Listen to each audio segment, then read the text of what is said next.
चतुर्मासातील हे 5 नियम जरूर पाळा आणि हे उपायसुद्धा करा. चतुर्मासातील 25 नियम. चतुर्मास म्हणजे हिंदू धर्मशास्त्रानुसार आषाढ शुद्ध एकादशी ते कार्तिक शुद्ध एकादशी हा 4 महिन्याचा काळ असतो. याला चतुर्मास असेही म्हणतात. चतुर्मास म्हणजे 4 महिने आषाढाचे 20 दिवस आणि श्रावण भाद्रपद अश्विन हे 3 पूर्ण महिना आणि कार्तिक महिन्याचे पहिले 11 दिवस. तर सर्वसामान्य लोक चतुर्मासात एखाद्यार्थ व्रत करतात तर एखादी नियम पाळतात. या काळात हिंदू धर्मात अनेक व्रत उपासना केल्या जातात. वर्णिलेल्या संस्कारापैकी यजुपवित संस्कार, मुंज, विवाह, दीक्षाग्रहण, यज्ञ, गृहप्रवेश, भूदान इत्यादी शुभकामी केल्या जात नाही. तर या यंदाच्या चतुर्मासात यापैकी एक नियम तुम्ही अवश्य पाळा. नियम पहिला. चतुर्मासात 4 महिने दररोज तुळशीसमोर हळदीने स्वास्तिक काढावे. नंबर 2.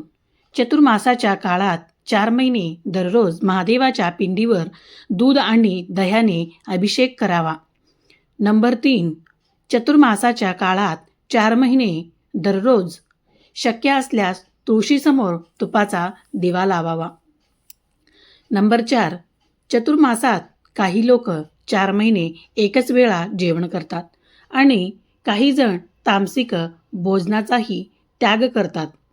नंबर 5. चतुर्मासात प्रत्येक मंगळवारी आणि शुक्रवारी एक सुवासिनी स्त्रीची नित्य नियमाने ओटी भरावी. नंबर 6. चतुर्मासात 4 महिने सुंदरकांड, गीता आणि रामायणाचे पठण करावे. माणसाच्या जीवनासाठी हे खूपच फलदायी ठरते. नंबर 7. गणपतीला दररोज लाल फूल म्हणजे तुम्ही जास्वंद देखील वाहू शकता. तुम्ही हे नियम नित्यनियमाने करू शकता. नंबर 8. चतुर्मासात दान करणे हे विशेष फलदायी मानले जाते. या 4 महिन्यात दान करणे जीवन संरक्षण आरोग्यासाठी फायदेशीर आहे. तसेच या काळात पितरांसाठी पिंडदान करणे अतिउत्तम. यामुळे त्यांच्या आत्म्याला शांती मिळेल.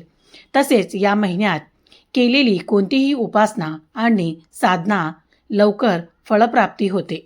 नियम 9. चतुर्मासाच्या या 4 महिन्यात तुम्ही गायत्री मंत्राचा 108 वेळा जप जरूर करावा. नियम 10. 4 महिने दररोज पुरुषसूक्त दिवसातून एकदा तरी म्हणावे किंवा तुम्ही गुरुचरित्रातला 14वा अध्याय दररोज वाचू शकता. खूपच प्रभावशाली आहे. नंबर 11. चतुर्मासामध्ये भगवान विष्णू निद्रासनात जातात. या दिवसात त्यांची पूजा आराधना करणे अतिशय शुभ मानले जाते. तसेच दररोज ओम नमो भगवते वासुदेवाय या मंत्राचा दररोज 1 माळ जप करावा. म्हणजे भगवान विष्णू यांची आपल्यावर कृपा राहते. नंबर 12. चतुर्मासात येणाऱ्या श्रावण महिन्यात भगवान शंकराची पूजा रचना केली जाते. हा श्रावण महिना भगवान शंकरांना अतिशय प्रिय मानला जातो. असे म्हटले जाते की जो भक्त खऱ्या मनाने भगवान शंकराची आणि विष्णूची पूजा करतो त्याच्या आयुष्यातील संकटे कायमचे दूर होतात. नंबर 13. चतुर्मासात तपश्चर्या आणि भक्ती अवस्थेत राहून दररोज सत्यनारायणाची कथा आणि जप किंवा श्रवण करणे अत्यंत शुभ मानली जाते. नंबर 14. चतुर्मासात सूर्योदयापूर्वी उठून भगवान विष्णू आणि देवी लक्ष्मीची पूजा करावी. तसेच दररोज विष्णू सहस्त्रनाम आणि कनकधारा स्तोत्राचे पठण करावे. नंबर 15. चतुर्मासाच्या 4 महिन्यात तुम्ही दररोज भगवद्गीतेचा 1 अध्याय सुद्धा वाचू शकता. याशिवाय तुम्ही स्वामी चरित्रातील क्रमशः 3 अध्याय किंवा 7 अध्याय आवर्जून वाचावे. नंबर 16. चतुर्मासाच्या 4 महिन्यात दररोज जवळच्या परिसरातील असलेल्या मंदिरात दररोज प्रदक्षिणा घालावेत. हा सुद्धा अगदी सोपा नियम आहे. तुम्ही चतुर्मासात करू शकता. नियम 17. चतुर्मासात 4 महिन्यात दररोज तुम्ही महादेवाच्या मंदिरात जाऊन महादेवाच्या पिंडीवर 11, 21 किंवा 108 बेलपत्र व्हावे. तसेच महादेवाच्या पिंडीवर पांढरे फूल अर्पण करावे. हा सुद्धा तुम्ही नियम करू शकता. हा नियम नित्य नियमाने केल्यास महादेवाचे कृपा आपल्यावर सदैव कायम राहते. नियम 18. चतुर्मासाच्या 4 महिन्यात दररोज आपल्या देवघरात तुपाचा दिवा अवश्य लावावा. नियम 19. 4 महिने दररोज घरातील देवांना नैवेद्य दाखवावा, तसेच गायीला सुद्धा घास द्यावा. नियम 20. 4 महिने दररोज विद्यार्थ्यांनी गणपती अथर्व शिष्य म्हणावे आणि गणपतीला दुर्वा अर्पण करावे. नंबर 21. चतुर्मासात उपवास, जप, तप, पवित्र नद्यामध्ये स्नान, दान, पानावर भोजन करणे हे अत्यंत फलदायी मानले जाते. या महिन्यात आर्थिक कार्य केल्याने विशेष फल प्राप्त होते आणि भगवान नारायणाची कृपा सदैव आपल्यावर राहते. नंबर 22. चतुर्मासाचा 4 महिने दररोज श्रीकृष्णाला व विष्णूला तुळस व्हावी. नियम 23. चतुर्मासातील प्रत्येक शुक्रवारी श्रीसूक्ताचे 11 वेळा दररोज नित्यनियमाने पठण करावे. नियम 24. चतुर्मासातील या 4 महिन्यात बेलाच्या झाडाखाली दररोज संध्याकाळी अवश्य दिवा लावावा. बेलपत्राचे झाडे महादेवाचे स्वरूप आहे, म्हणून त्याची आवश्यक पूजा करावी. अशा प्रकारे उपासना केल्यास आपल्याला शुभफळ लवकर प्राप्त होते. नियम 25. चतुर्मासात एकच वेळी जेवण करणे हे उत्तम मानले जाते. या 4 महिन्यात तुम्ही जेवढे सात्विक राहाल तेवढे चांगले. श्रावणात भाजीपाला, भाद्रपदात दही, आश्विनमध्ये दूध आणि कार्तिक महिन्यात डाळीचा त्याग करावा. या काळात शक्यतो पाण्याचा वापर जास्त करावा. शक्य तितका आपले मन भगवंतात गुंतवून ठेवण्याचा प्रयत्न करावा. नंबर 6. तुम्ही श्रीकृष्णाच्या मूर्तीवर, फोटोवर किंवा जे काही रूप तुमच्याकडे श्रीकृष्णाचा असेल किंवा भगवान श्रीहरी विष्णूचा असेल किंवा श्रीहरी विठ्ठलाचा असेल तर त्यांच्यावर तुम्ही दररोज परिजातकाची फूल अर्पण करू शकतात. अशा पद्धतीने तुमच्याकडून 4 महिन्यामध्ये 1,00,000 परिजातकाची फूल अर्पण झाली पाहिजे. नंबर 27. श्रीहरी विष्णूंना लक्ष तुलसी अर्चना म्हणजे 1,00,000 तुळशीची पान तुम्ही या 4 महिन्याच्या काळात अर्पण कराल तर या पद्धतीने देखील संकल्प तुम्ही घेऊ शकता. नंबर 28. याचबरोबर हे 4ही महिने तुम्ही दुर्गा सप्तशतीचा दररोज पाठ करू शकता, म्हणजेच आपल्या कुलदेवीची सेवा करू शकता. नंबर 29. याचबरोबर गुरुचरित्र पारायण करू शकता. सुरक्षित संस्कृत गुरुचरित्राचे पारायण करू शकता.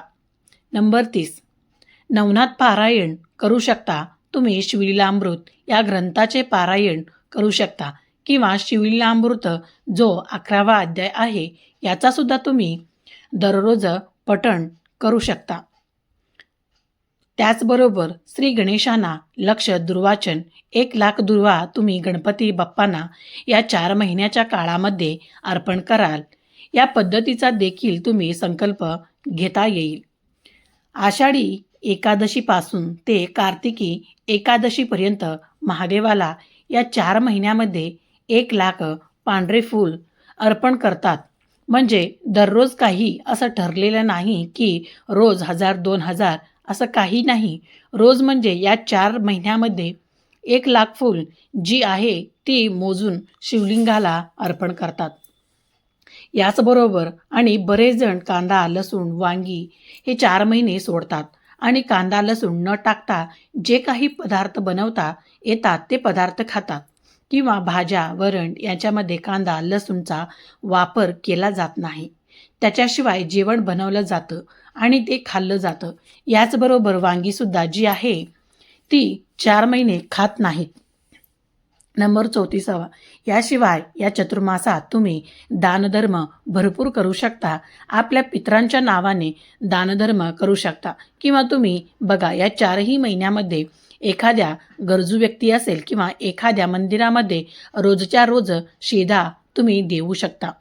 समजा तुम्ही बाळकृष्णाला जर तुळशीपत्र किंवा मंजुळा अर्पण करण्याची सेवा करताय तर तुम्ही गुरुवारी किंवा बुधवारी या सेवेला जी आहे ती सुरुवात करू शकता आणि अगदी चतुर्मासातील कोणत्याही दिवसापासून तुम्ही कोणत्याही व्रताला सुरुवात केली तरी सुद्धा चालू शकतं. नंबर 36. हे 4 महिने भगवान श्रीहरी विष्णूची सर्वात प्रभावी सेवा म्हणजे विष्णू सहस्त्रनामाचा दररोज तुम्ही पठण करू शकता किंवा विष्णू सहस्त्रनामावली म्हणत म्हणत तुम्ही आपल्या देवघरातील जी बाळकृष्णाची मूर्ती आहे यांना तुळशी पत्र अर्पण करू शकता किंवा पिवळी फुलं जी असतात ती अर्पण करू शकता. नंबर 37. याचबरोबर तुम्हाला जेही काही पारायण करण्याची इच्छा आहे, जेही काही स्तोत्र मंत्र पठण करण्याची इच्छा आहे, पण काही अडचणीमुळे काही कारणाने जे आजपर्यंत शक्य झाला नाही, तर या चतुर्मासामध्ये संकल्प घेऊन 4 महिने तुम्ही ती जी सेवा आहे ती करू शकता. आणि संकल्प आषाढी एकादशीला घेणं झालं नाही तर काही हरकत नाही. कोणत्याही दिवशी कोणत्याही वारी या चतुर्मासामध्ये तुम्ही कोणत्याही सेवेचा संकल्प करू शकता. नंबर 38. याचबरोबर या 4 महिन्यामध्ये हे जे व्रतवैकल्य सेवा उपासना जी आहे ती करणाऱ्याला इतका जास्त महत्त्व आहे की त्या आवर्जून केल्या जातात. पण अशी काही शुभकार्य आहेत जी या चतुर्मासामध्ये केली जात नाहीत. त्यापैकी पहिलं म्हणजे की या 4 महिन्यामध्ये मुंज केली जात नाही, लग्न केली जात नाही, यज्ञ केली जात नाही आणि गृहप्रवेशसुद्धा केला जात नाही. तुम्ही स्वतःचं घर घेतलं असेल आणि गृहप्रवेश करण्याचा विचार करत असाल तर तुम्ही आषाढी एकादशीपासून ते देवउठणी एकादशीपर्यंत नवीन घरामध्ये वास्तुशांती किंवा गृहप्रवेश करू शकत नाही. तुम्हाला थोडंसं थांबावं लागेल. अशा प्रकारे चतुर्मासातील या नियमाचे पालन केल्यास आपलं आरोग्य सुधारेल, मानसिक पीडा नाहीशी होईल, सर्व इच्छा आकांक्षा पूर्ण होतील, तसेच सर्व प्रकारच्या पापांचा नाश होईल. सर्व प्रकारचे मानसिक विकारांचा नाश होऊन मानसिक दृढता प्राप्त होते. तसेच आपल्याला पूर्वजांचे आशीर्वाद प्राप्त होतात. त्याचबरोबर चतुर्मासात 4 महिने या प्रकारचे नियमाचे पालन केल्यास भगवान विष्णू आणि शिव याची कृपा असलेला आपल्याला सदैव प्राप्त होते. जीवनात आनंदाने समृद्धी फक्त वाढ होते, घर बरकत येते. तसेच आत्मविश्वास, आत्मसमर्पण आणि संयम ही भावना विकसित होते. त्यामुळे या चतुर्मासात हे 4 महिने या नियमाचे पालन आवश्यक करा. जर तुम्हाला ही माझी आजची महत्त्वपूर्ण माहिती कशी वाटली मला कमेंटमध्ये नक्की कळवा. अशाच नवनवीन माहिती जाणून घेण्यासाठी चॅनलला नक्की सबस्क्राईब करा. व्हिडिओ आवडला असेल तर व्हिडिओला जरूर लाईक करा, जास्तीत जास्त शेअर करा. व्हिडिओ शेवटपर्यंत बघितल्याबद्दल मनापासून खूप खूप आभारी आहे. धन्यवाद.